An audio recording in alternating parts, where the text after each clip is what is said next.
전해져 오는 한 이야기가 있습니다. 예전에 집 마당에 개를 키우는 그러한 가정이 있었습니다. 어느 날 밤에 그 개가 너무 크게 짖었습니다. 주인이 나가보는데 아무 일도 없었습니다. 그래서 개를 진정시키면서 조용히 해, 짖지 마라고 들어왔습니다. 그런데 조금 시간이 지났는데 이 개가 또 크게 짖습니다. 주인이 나가보니까 이번에도 아무 일도 없었습니다. 짜증이 난 주인이 짖지 마라고 야단을 치면서 들어와서 이제 잠자리에 계속 들으려고 하는데 또다시 그 개가 짖었습니다.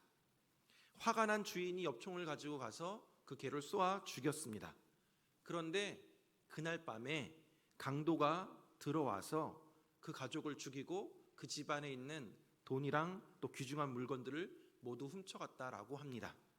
개는 강도가 들어온 것을 알고 짖었으나 어리석은 주인은 그것도 모르고 충직한 개를 죽였던 것입니다. 주인이 개 짖는 소리를 무시했다가 온 가족이 화를 당했다라는 이야기가 전해져 오고 있습니다. 구약 시대 때나 예수님 당시에나 오늘날에도 하나님의 말씀이 전해지는데 귀담아 듣지 않는 경우들이 많이 있습니다. 더 늦기 전에 정신 차리고 하나님의 말씀을 들어야 함에도 불구하고 듣지 않는 사람들이 있습니다. 들어도 깨닫지 못하는 사람들이 있습니다. 우리는 지난주에 듣는 자는 살아나리라 라는 말씀을 나누었습니다.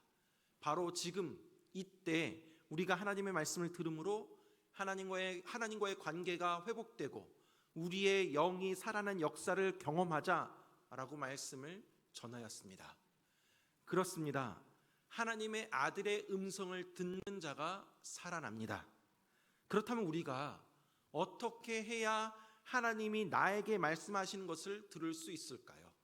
어떻게 해야 하나님의 말씀을 듣고 살아날 수 있을까요? 오늘 본문은 우리가 너무나도 잘 알고 있는 씨 뿌리는 자의 비유입니다. 예수님은 이 비유를 시작 4절에 들으라 라는 말로 시작하고 8절에 들을 귀 있는 자는 들을지니라 라면서 끝을 맺고 있습니다. 왜 이런 말을 하셨을까요?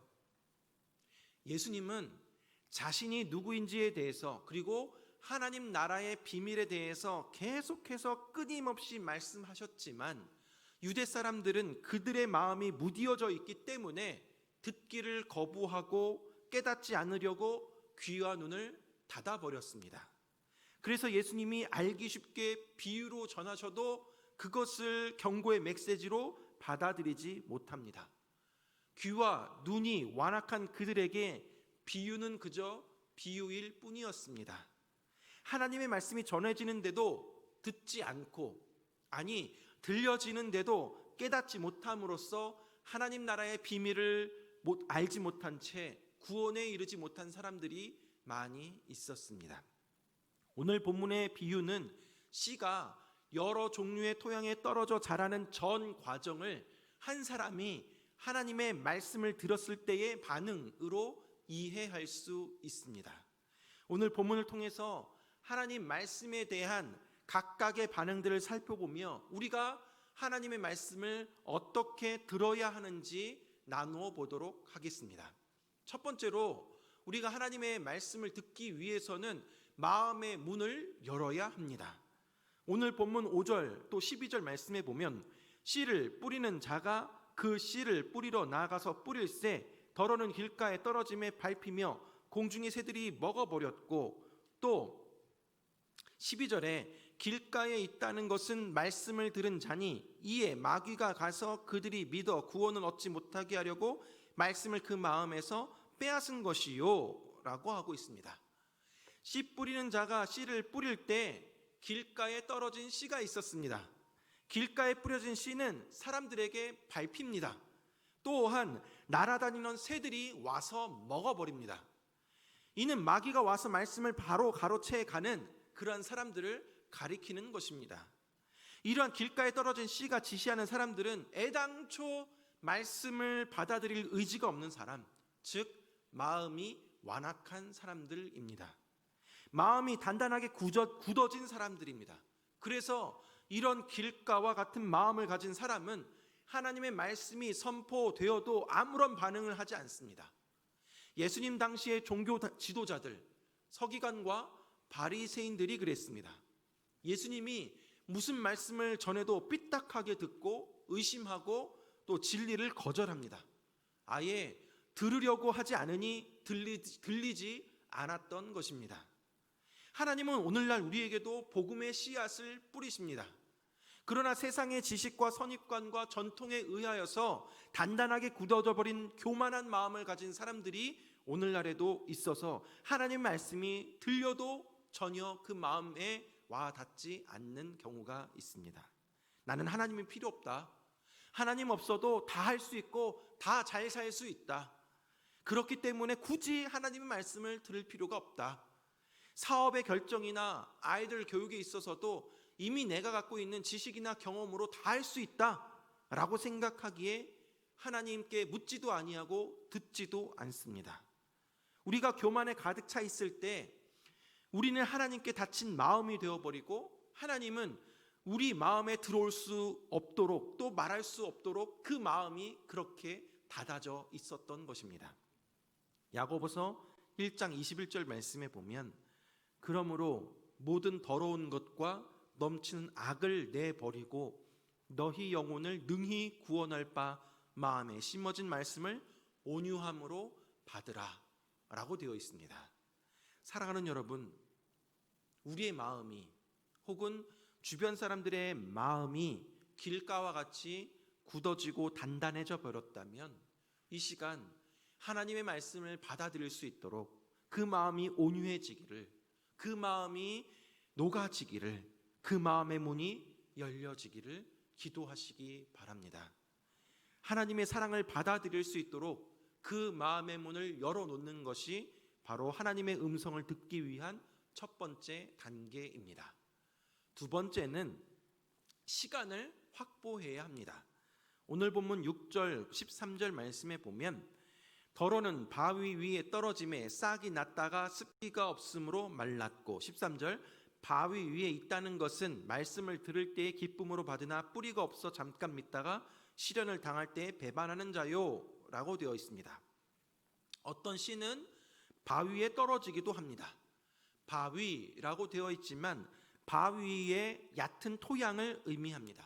그러니까 씨가 어느 정도 뿌리를 내리지만 바위를 뚫지는 못한다라는 것입니다. 당연히 여름이 되어 날이 더워지면 시들어 죽어버리게 됩니다. 예수님이 이런 상태를 하나님의 말씀을 듣기는 듣지만 깊이 없는 얄팍한 상태로 이야기하고 있는 것입니다. 그들이 처음 말씀을 들을 때는 기쁨으로 받지만 얕은 뿌리로 인해서 더 이상 자라나지 못하는 것입니다. 뿌리가 얕은 그들의 믿음이 뜨거운 태양열과 같은 시련과 문제들로 인해서 흔들려 버리고 결국에는 배반하게 된다라는 것입니다. 우리도 마찬가지입니다. 때로 하나님의 말씀을 듣고 기뻐하지만 감정적인 것이나 충동적인 반응일 뿐 결코 우리의 몸과 마음이 잠길 정도로 충분히 하나님과의 관계를, 시간을 갖지 못하는 것입니다. 13절 말씀에 보면 말씀을 들을 때에 기쁨으로 받으나 뿌리가 없어 라고 되어 있습니다. 다른 말로 하면 지속하지 않는다, 유지하지 않는다 라는 의미입니다. 뿌리가 깊지 않기에 지속될 수가 없습니다. 하나님과의 만남의 시간이 지속되지 않으니까 신앙의 뿌리가 깊이 내리지 못하는 것입니다. 그저 일시적인 감정이나 충동적인 반응만 있을 뿐입니다. 그러니까 시련이나 고난 앞에서 말씀으로 인해서 오히려 하나님을 의심합니다. 하나님이 살아계시다면 왜 나에게 이런 어려움을 주셨습니까? 하나님은 나를 사랑하신 것이 맞는가? 의심하며 하나님을 떠나버리는 경우들이 많이 있습니다. 왜 신앙의 뿌리가 없다고요? 하나님과의 시간을 갖지 않기 때문입니다. 어떻게 우리가 뿌리를 내리겠습니까? 듣는 시간을 할당해야 합니다. 많은 사람들이 하나님의 음성을 듣지 못하는 이유는 우리가 너무 바쁘기 때문입니다. 우리는 아침부터 저녁까지 눈코 뜰 새 없이 정신없이 보냅니다. 아침에 별 보고 나가서 저녁에 별 보고 들어옵니다. 하루하루 바쁘게 살다 보니 하나님은 뒷전으로 밀리고 겨우 주일이 되어서야 하나님 만나러 나오게 됩니다. 여러분, 때때로 업무 처리를 하면서 각종 서비스 센터에 전화를 거는 경우들이 많이 있습니다. 그럴 때 그럼 종종 그 전화 응답하는 기계음이 이렇게 들릴 때가 있습니다. 지금은 다른 사람과 통화 중이오니 잠시 대기하시기 바랍니다 라는 음성이 들립니다.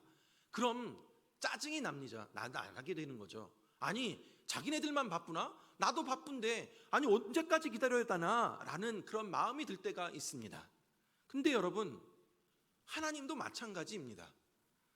하나님이 우리와 이야기하고 싶고 만나고 싶어 하는데 우리는 하나님께 하나님, 제가 지금 다른 일이 바빠오니 잠시만 대기하여 주시기 바랍니다 라는 음성 메시지를 남기게 된다라는 것입니다. 그럼 하나님은 얘가 언제 나랑 통화하려나? 그렇게 전화기 붙잡고 기다리는 모습을 우리가 상상해 볼 수 있다라는 것이죠. 여러분은 하나님과의 만남의 시간을 우선시하고 있으십니까? 아니면 짜투리 시간을 겨우 드리지는 않나요? 아니면 아예 나 몰라라 생활하고 있지는 않으십니까?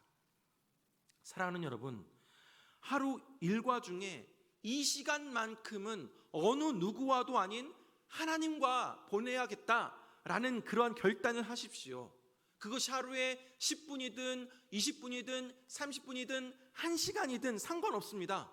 시간의 양과 상관없이 매일 하나님과 나만의 시간을 갖는 것이 중요합니다. 하나님과의 만남의 시간을 갖지 않으면 우리는 하나님이 우리에게 들려주는 그 음성을 들을 수가 없습니다. 여러분, 코로나로 인해서 이번 주간 이제 주중 기도회, 새벽 기도회, 수요 기도회, 금요 기도회는 가정 예배로 대체되게 됩니다. 여러분, 그런 시간도 없으니까 또 한 주 내가 좀 생활에 넉넉함을 또 여유를 갖겠네? 라고 생각하고 있지 않으십니까? 여러분, 지금 일을 할 때 우리가 더욱더 하나님과의 시간을 확보해야 합니다. 하나님과의 시간을 충분히 가져야 합니다. 교회가 아니라 각 가정에서, 사업장에서, 직장에서 나만의 골방을 만들고 나만의 하나님과의 교제의 시간을 확실히 가져야 하는 것입니다. 그래야 우리가 흔들리지 아니하고 이러한 어려운 때에 살아날 수 있는 것입니다. 사랑하는 여러분, 신앙의 연수와 상관없이 우리가 하나님과의 만남의 시간을 갖고 그 시간에 푹 빠져 있어야 합니다. 우리는 삶의 스케줄을 재조정해야 합니다. 의지를 들여서 하나님과의 만남의 시간을 가지십시오. 하나님의 말씀을 들을 그 시간을, 이 시간에 교회 나가기 전에 하나님, 이번 주에는 제가 하나님과 이런 시간을 갖겠습니다 마음으로 결단하고 이 자리를 떠나시기 바랍니다. 세 번째로, 우리는 신앙의 미니멀 라이프로 살아가야 합니다. 오늘 본문 7절 14절 말씀에 보면 덜어는 가시떨기 속에 떨어짐에 가시가 함께 자라서 기운을 막았고, 14절 가시떨기에 떨어졌다는 것은 말씀을 들은 자이나 지내는 중 이생의 염려와 재물과 향락에 기운이 막혀 온전히 결실하지 못하는 자요 라고 되어 있습니다. 세 번째 씨가 뿌려진 곳은 가시떨기 속입니다. 이 씨는 뿌리를 내리고 자랍니다. 그러나 열매 맺기 전에 가시에 의해서 숨이 막혀서 질식해 버립니다. 이것은 걱정이나 염려에 사로잡힌 마음을 나타내는 것입니다. 예수님은 방해물들이 가시와 같다라고 말하고 있습니다. 세 가지의 예를 들어서 말씀하고 계시는데요. 첫째는 이생의 염려입니다. 염려가 하나님이 우리에게 말씀하시는 것을 방해합니다. 기도는 하지만 염려 때문에 온전히 기도할 수 없습니다. 성경에서는 수도 없이 수고하고 무거운 짐진 자들아 다 내게로 오라. 내가 너희를 쉬게 하리라. 너희 마음에 근심하지 말아라. 아무것도 염려하지 말아라. 나한테 맡겨라 라고 말씀하고 있지만 우리는 염려를 내려놓지 못합니다. 말씀을 읽고 기도하는데 계속해서 그 마음 가운데 염려가 계속 사라지지 않고 있습니다. 여전히 불안과 염려에 쌓여져 있습니다. 그것으로 인해서 하나님의 말씀을 듣는데 방해가 되는 것이죠. 또한 두 번째로 재물입니다. 우리는 돈 버는데 몰두하다 보면 하나님과의 시간을 가질 수 없는 경우가 많이 있다라는 것이죠. 세 번째로 향락입니다. 하나님은 우리가 인생을 즐기기를 원하십니다. 그러나 우리가 즐기기에 너무 바빠서 하나님을 잊어버리는 경우가 있다라는 것입니다. 우리 인생에 참으로 많은 가시들이 있습니다. 이러한 가시들이 하나님과 나와의 사이를 방해합니다. 나름대로 어느 정도 신앙생활을 해보고 노력하지만 매일의 삶 가운데 만나게 되는 이런 마음의 분열과 쓸데없는 사치와 낭비, 육신의 쾌락 등을 쫓는 정욕으로 인해서 그 마음에 뿌려진 하나님의 말씀이 결국에는 결실을 맺지 못하게 되는 경우들이 있습니다. 여러분, 요즘 우리는 코로나 확산을 방지하기 위해서 운동이나 또 카페나 또 공연장 이런 곳에서 여가를 즐길 수도 없고 모임을 할 수가 없습니다. 그러다 보니까 회사와 집만을 오가는 상황이 되었습니다. 삶이 매우 단순해졌습니다. 한때 미니멀 라이프가 유행했던 적이 있습니다. 그동안 쌓아놓았던 자신들의 물건들을 하나씩 정리하면서 정말 필요한 것들만 가지고 최소한의 물건을 가지고 살아가는 것이 전 세계적으로 유행했었습니다. 그러한 삶을 살고 있는 미니멀리스트 중에 사사키 후미오라는 사람이 쓴 책 나는 단순하게 살기로 했다라는 그 책 중에 이런 글이 있습니다. 미니멀리즘은 소중한 것을 소중히 하기 위해 소중하지 않은 물건을 줄인다.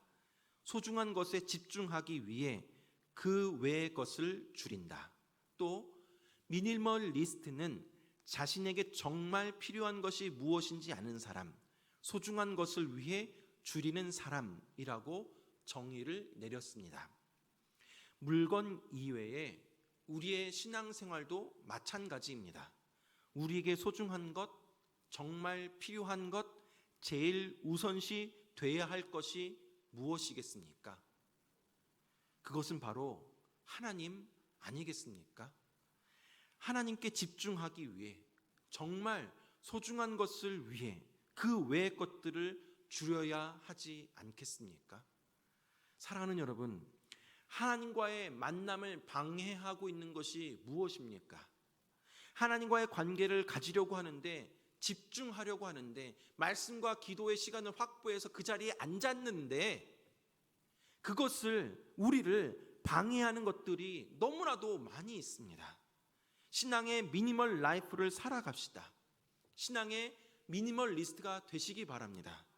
소중한 것에 집중하기 위해 그 외의 것을 과감히 제거해 나아가며 하나님과의 시간에 집중하며 살아가는 저와 여러분들 되기를 바랍니다. 네 번째로는 듣고 지켜야 합니다. 8절과 15절 말씀에 보면 더러는 좋은 땅에 떨어짐에 나서 100배의 결실을 하였느니라. 이 말씀을 하시고 외치시되 들을 귀 있는 자는 들을지어다. 15절 좋은 땅에 있다는 것은 착하고 좋은 마음으로 말씀을 듣고 지키어 인내로 결실하는 자니라 라고 되어 있습니다. 마지막으로 좋은 땅에 심겨진 씨가 있습니다. 좋은 땅에 떨어진 씨는 100배의 결실을 맺게 되었습니다.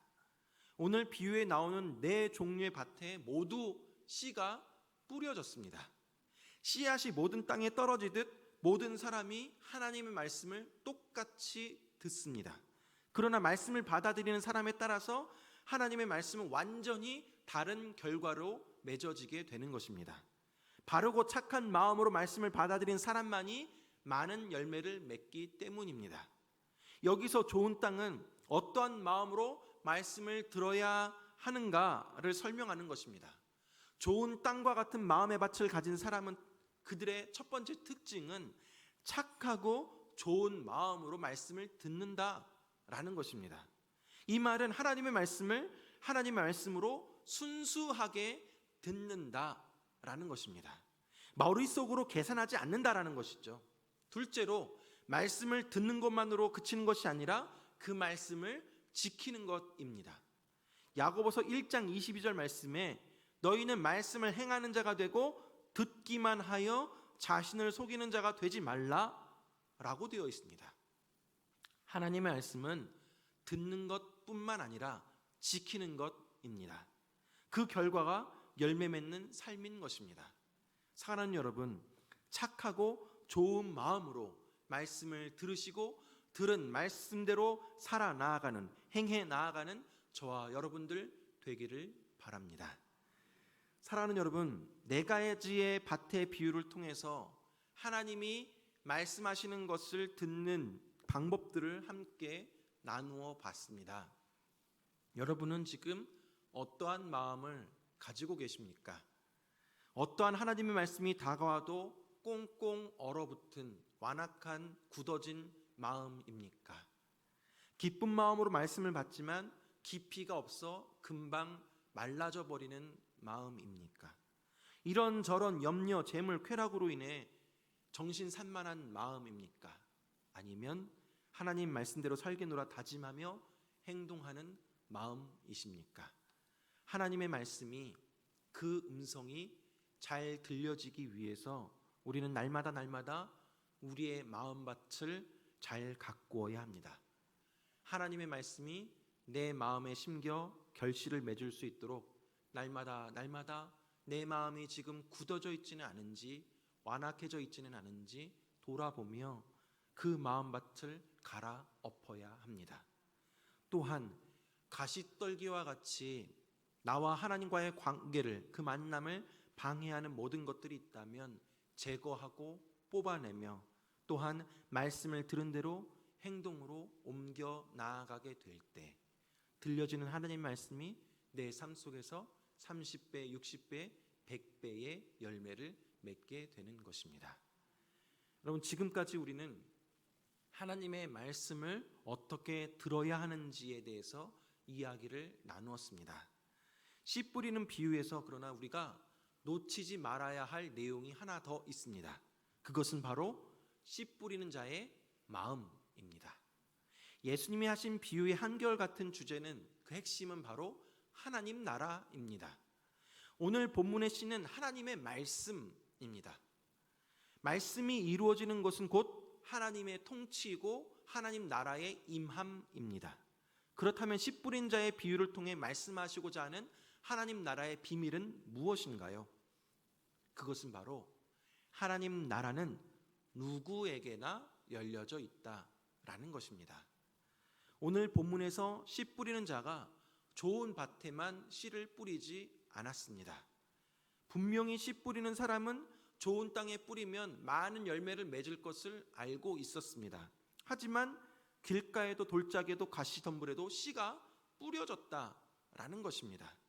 즉, 마음이 완악해서 굳어져 버린 길가와 같은 마음에도, 시험이 찾아오면 금방 낙심해버리는 바위와 같은 마음에도, 또 하나님 외에 다른 것들로 가득 차 있는 가시떨기와 같은 마음에도 그 사람의 마음에 받지 어떠하든 하나님의 말씀이 뿌려집니다. 하나님의 말씀은 사람을 가리지 않습니다. 이것은 모든 사람이 다 좋은 땅이 되길 원하시는 하나님의 마음이 담겨져 있는 것입니다. 하나님은 우리 모두가 결실하기를, 열매 맺기를 원하십니다. 하나님은 우리 모두가 하나님 말씀을 듣기를 원하시는 것입니다. 사랑하는 여러분, 오늘날 우리들은 하나님의 말씀을 전하는 씨 뿌리는 사람이 되어야 합니다. 씨를 뿌리는 자의 할 일은 씨를 뿌리는 것입니다. 그것을 받아들이는 사람들의 마음의 상태가 이렇고, 저 사람들의 태도와 반응이 이렇고 저렇고 따지며 고민하는 것이 아니라 그저 우리가 할 일은 열심히 충성스럽게 씨를 뿌리는 것입니다. 우리가 그 사람이 들을 귀가 있는지 없는지, 그 사람의 마음밭이 지금 어떤지 쉽게 판단하고 정죄할 수가 없습니다. 왜냐하면 아무리 길가와 돌짝밭 같은 마음이라도 어느 순간 들려진 하나님의 말씀에 싹이나 움틀 수 있기 때문인 것입니다. 사랑하는 여러분, 주변에 가족이나 친한 사람들이 하나님의 말씀을 거부하거나 또한 말씀을 들어도 무반응으로 있어서 답답해하는 분들이 있을 줄 압니다. 지금은 굳어져 있고 완악해져 있는 마음이라도 하나님의 말씀이 어떻게 역사하실지 우리는 아무도 예측할 수 없습니다. 그러니 포기하지 마시고 부지런히 하나님의 복음의 씨앗을 뿌리시기 바랍니다. 또한 그들의 마음이 좋은 땅이 되도록 기도하십시오. 어느 순간 들려지는 그 말씀을 통해서 그들이 하나님께 돌아오게 될 줄 믿습니다. 사랑하는 여러분, 듣는 자는 살아납니다. 저와 여러분 귓가에 그리고 마음속에 하나님의 말씀이, 그 음성이 들려지기를 원합니다. 마음의 문을 열고 하나님과의 시간을 확보하며 신앙의 미니멀 라이프로 살아가시며 우리 모두가, 저와 여러분 모두가 좋은 땅이 되어 나가길 바랍니다. 착하고 좋은 마음으로 말씀을 듣고 지키어 인내로 결실을 맺으시기 바랍니다. 그리고 모든 영혼이 돌아오길 원하는 그 하나님의 마음을 깨달아 성실하게 충성스럽게 복음의 씨앗을 뿌리는 저와 여러분 되기를, 그리하여 많은 영혼들을 주님으로 돌아오게 하는 저와 여러분 되길 주님의 이름으로 축원합니다. 기도하겠습니다.